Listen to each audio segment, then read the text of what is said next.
Yes? Okay, thanks. Okay, so welcome. My name is Jacques. I'm with Kentic, and I'm here to present about a hack that happened in the Orange network at the beginning of this year. So let's see if this works. Yes. So early January, Orange Spain was hacked. Well, in a sense that routing was, come closer, okay. In a way that the routing was hacked. Somebody got access to the credentials of their RIR.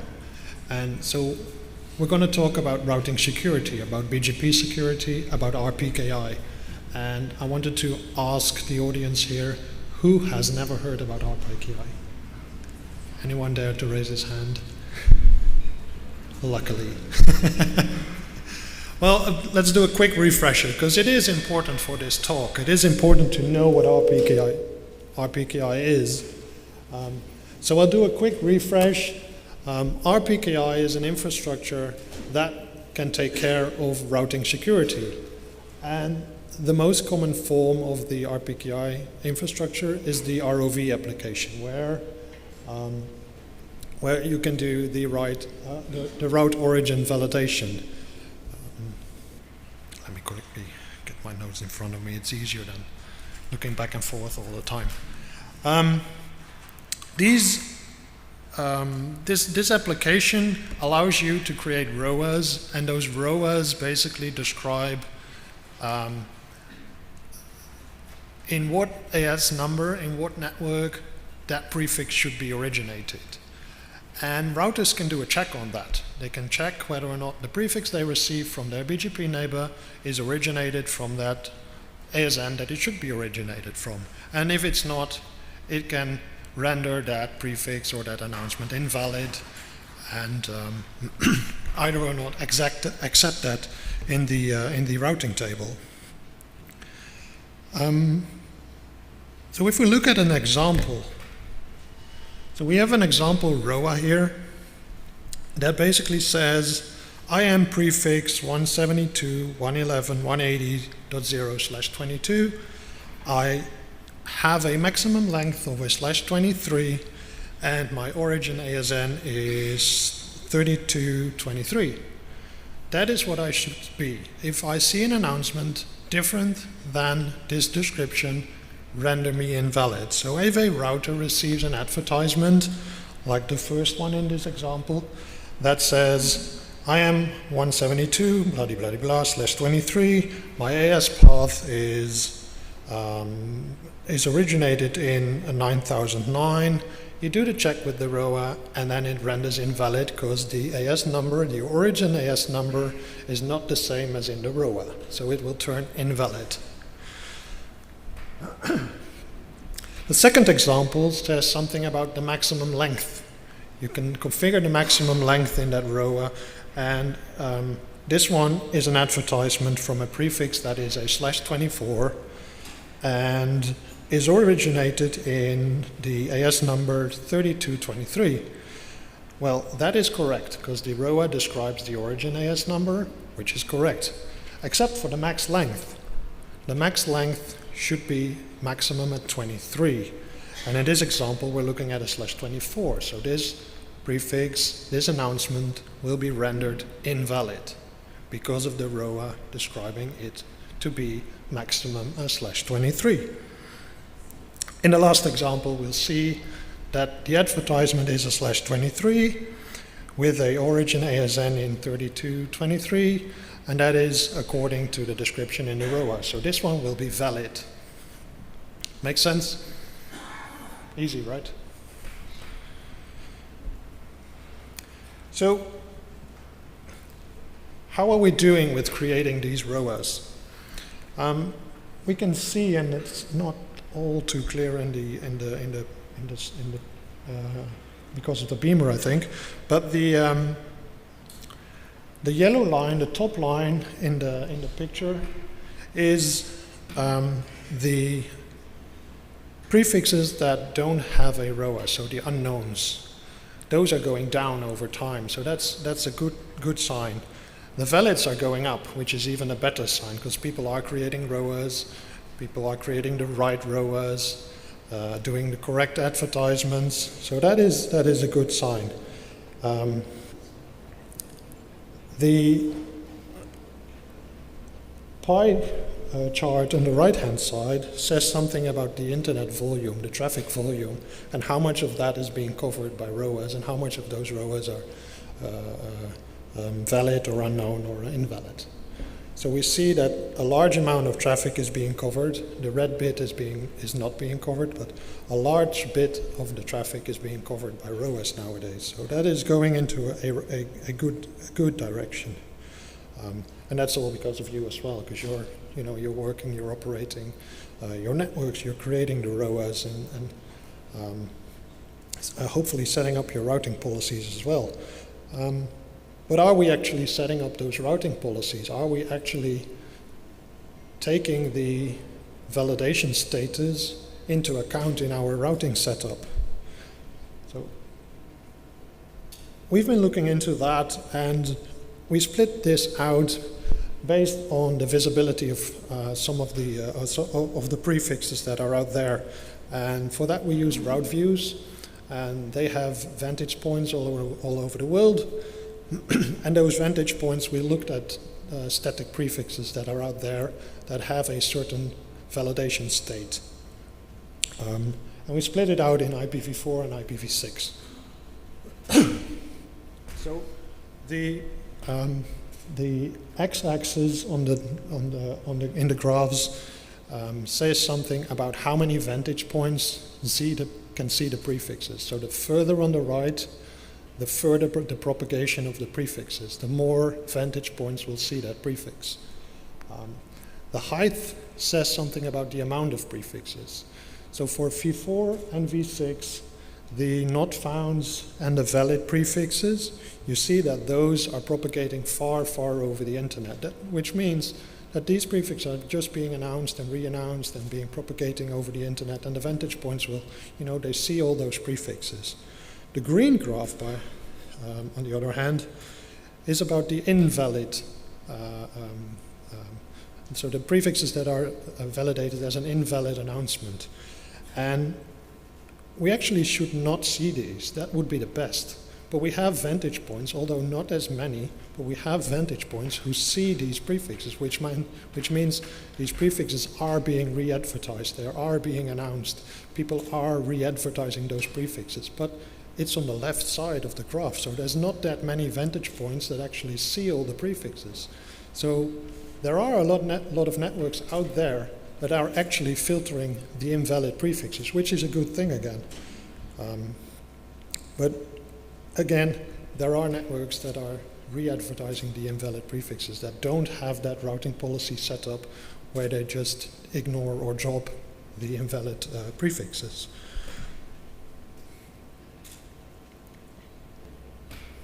I'm not running a network, but when I did.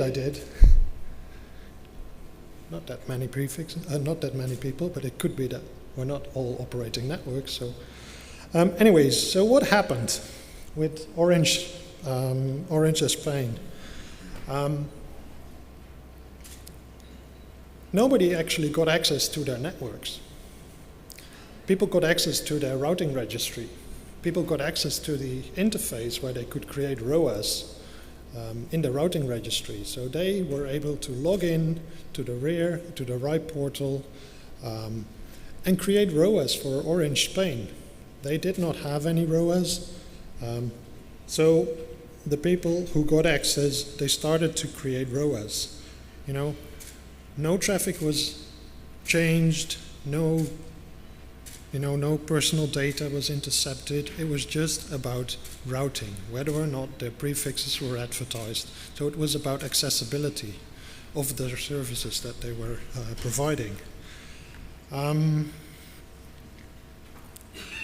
So from what we have seen within Kentic, we think this is the first time that RPKI has been used as an attack vector. I mean, we all designed this to be a security measure, but every security measure can be used against itself and can be used as an attack vector as well.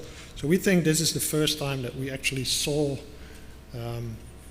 this security measure being used as a attack vector. I'm not sure you can read this, but it says, it's a tweet from the from a guy or a group called Snow. They say, I have fixed your RIPE admin account security. Message me to get the new credentials. So someone got access to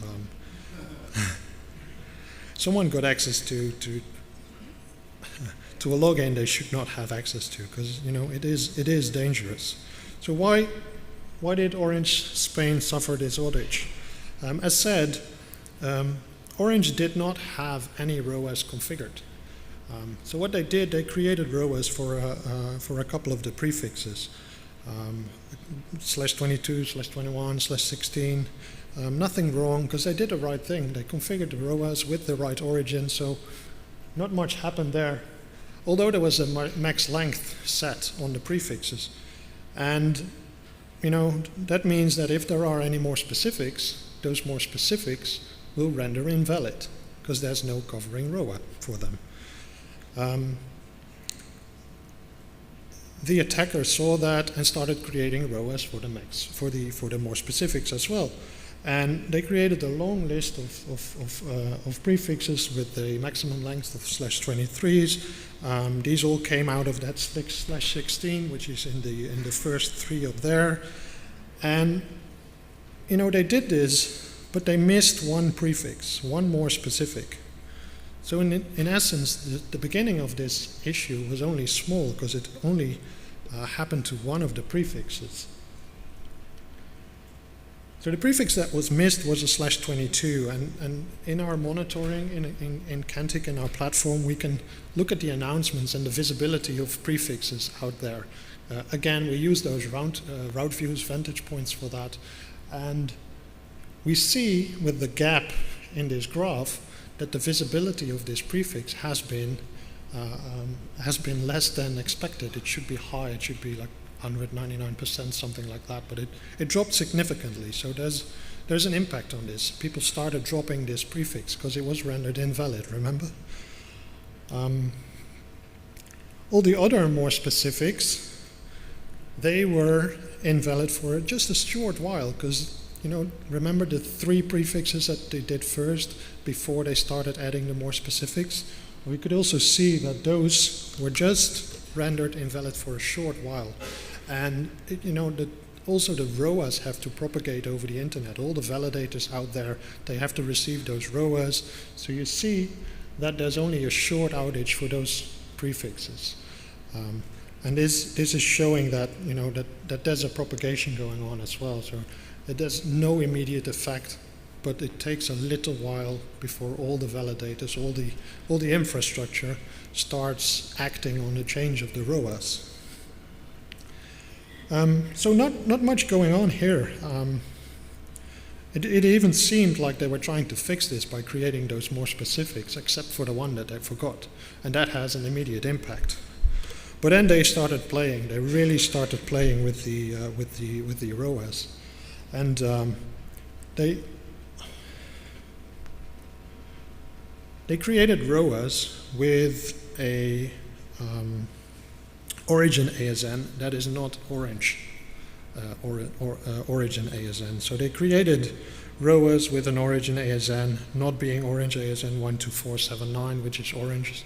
And you can see in the ROAS here that they created a different source AS number, so origin AS number. And that means that all these prefixes suddenly turn invalid, because the advertisement is being done from the Orange network with an origin from the Orange network, but the ROAS says something else. So now there's a real issue. And that issue, that is immediately visible as well. And we see a drop in the advertisement, so we see that we all are doing a good thing. We're all ignoring or dropping the invalid routes, but that causes immediate impact to the accessibility, to the serviceability of the Orange network.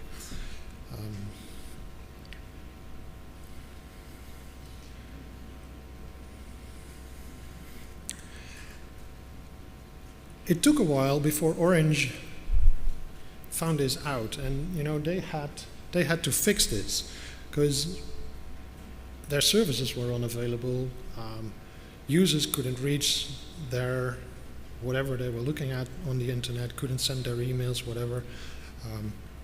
So they had to fix this, and it took basically the entire day before Orange realized that it had to do with ROAS. You remember that they had not set up any of them, so they were not really thinking about that.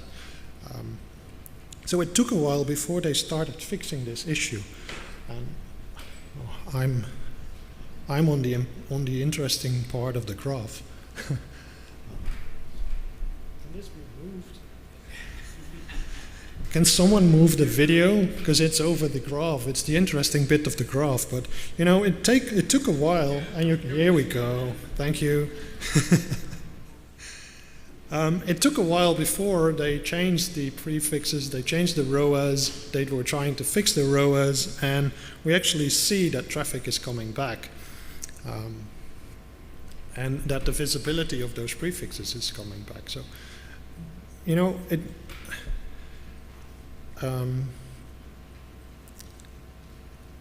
so they did that on that first day. They fixed a lot of their ROAS. Only one that, and that's the one that you see here. One took a long time. That was the 8th of January, so it nearly took them a week. They forgot one to fix one. So it was nearly a week before that last prefix was being repropagating as well, being re-advertised through all the networks. So you can see that, running RPKI as a security measure can also impact your visibility, your accessibility. I'm almost done. So, it is important to run RPKI. It is important to set up your ROAS correctly because it really helps in securing the internet. It really helps in securing your BGP advertisements. It really helps in keeping the environment safe for all of us and keeping the keeping the traffic going to the directions that we want to go, trying to prevent anyone else attracting your traffic. But we have to be careful. It's not just the infrastructure. It's always about passwords and access, gaining access to portals and stuff like that. So please be aware that your login to your registry, your internet registry, the access to your prefixes and AS numbers, be aware that you either use the two-factor authentication or use a good password that nobody else knows and is not something that you can guess very easily. So what I'm trying to tell you guys is that I hope with looking at this incident that this can be a wake-up call for all of you. One, to start using the filtering capabilities, start using filtering on the invalid prefixes, but also on the other hand, take care of your credentials. Make sure that they're not on the street, that nobody can access the registries, that you either use a two-factor authentication or something else. It is mission critical. It is something that we all rely on and that we all depend on as well. So make sure that this is something that we can keep working with and that it doesn't get disturbed by incidents like this. Anything else? Any questions? I think we have time.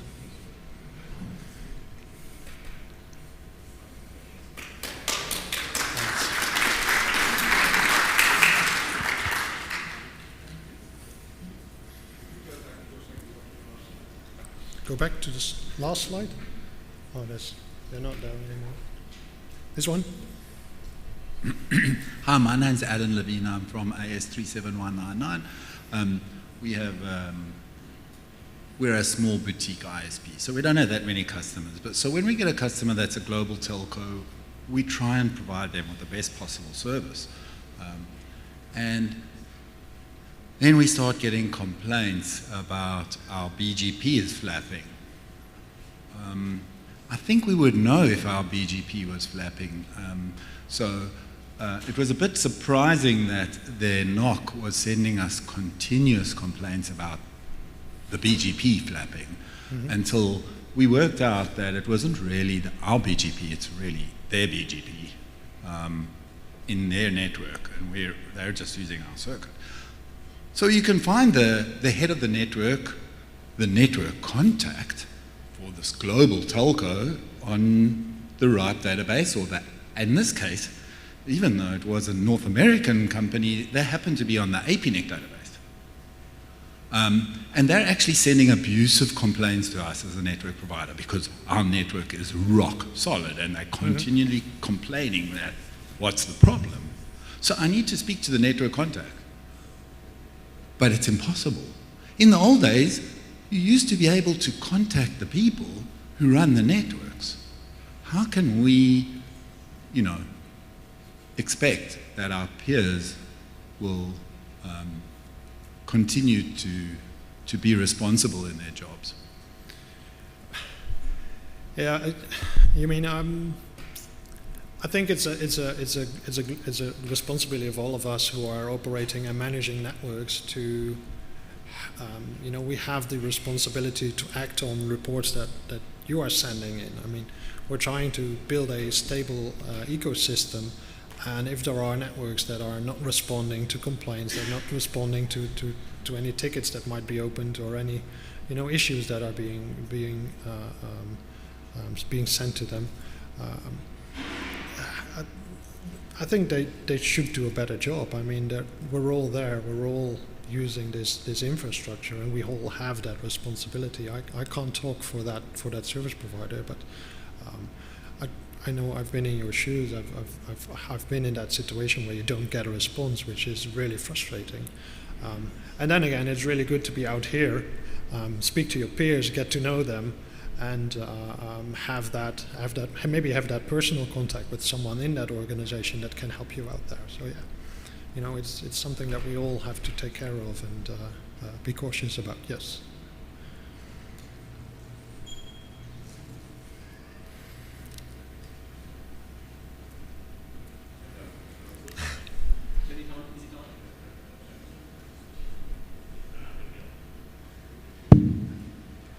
Hi, Jack.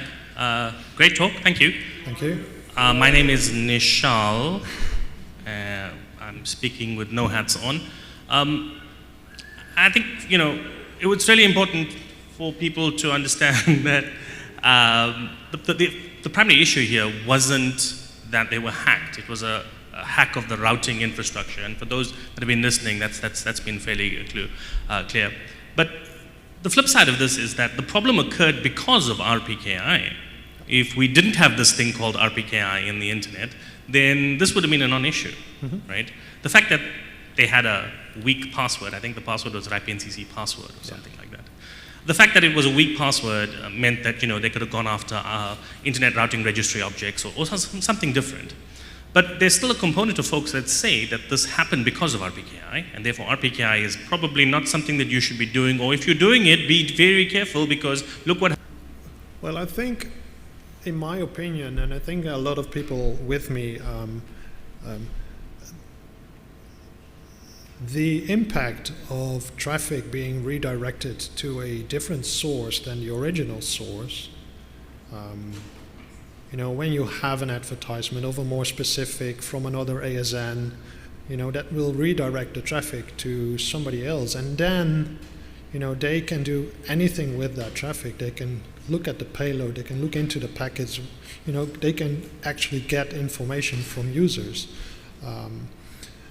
If we don't do RPKI, I think that issue is much bigger than the incident that we saw here. Having the ability to gain information about people, information about services, have insights in the traffic that's being redirected to that ASN that should not be receiving that traffic. I think that is much more hazardous, that has a much bigger risk than the incident that we saw here. So I think, and I'm convinced that RPKI is something that we all should do. We should all have, set up that routing policy, drop those invalid prefixes, because it really helps in securing the data that is being transported over the internet.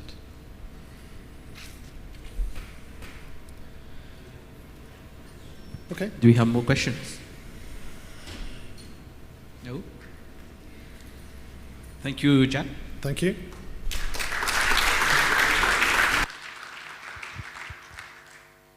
We will continue with a talk on BGP communities.